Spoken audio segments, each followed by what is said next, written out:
আসসালামু আলাইকুম সবাইকে। সবাই কেমন আছেন? আমাদের বরিশালে এত বৃষ্টি হচ্ছে, পুরো বরিশাল মনে হচ্ছে একদম ডুবে যাবে এরকম। আপনাদের এলাকার কী খবর অবশ্যই জানাবেন। সকাল সকাল স্কুলে গেছি, তখন রোদ ছিল, এরকম বৃষ্টি হবে বুঝতেই পারিনি। কিন্তু ছুটির আগ মুহূর্তে এত বৃষ্টি শুরু হয়েছে, পুরো মাঠ স্কুলের, তারপরে সিঁড়ি সব কিছু ডুবে গেছে পানিতে। রিক্সা গাড়ি কিছুই পাওয়া যাচ্ছিল না।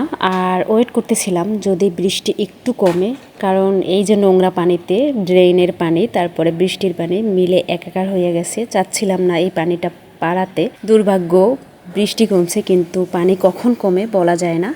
তাই বাধ্য হয়ে এই পানিতে ভিজে ভিজে তারপরে আসতেছি।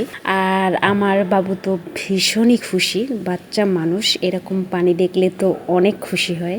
এই যে রাস্তার অবস্থা তো আরও বাজে, এত পানি উঠছে, মানে ভিতরে তো হাঁটাই যাচ্ছিল না, মনে হচ্ছিল নিয়ে যায়। এই রাস্তাটার অবস্থা এতটা খারাপ, পানিতে এক ভরে গেছে। আর এইদিকে আহিয়ান খুশিতে হাসতেই আছে আর মজা করতেছে, বাচ্চা মানুষ খুব মজা পাচ্ছে ও।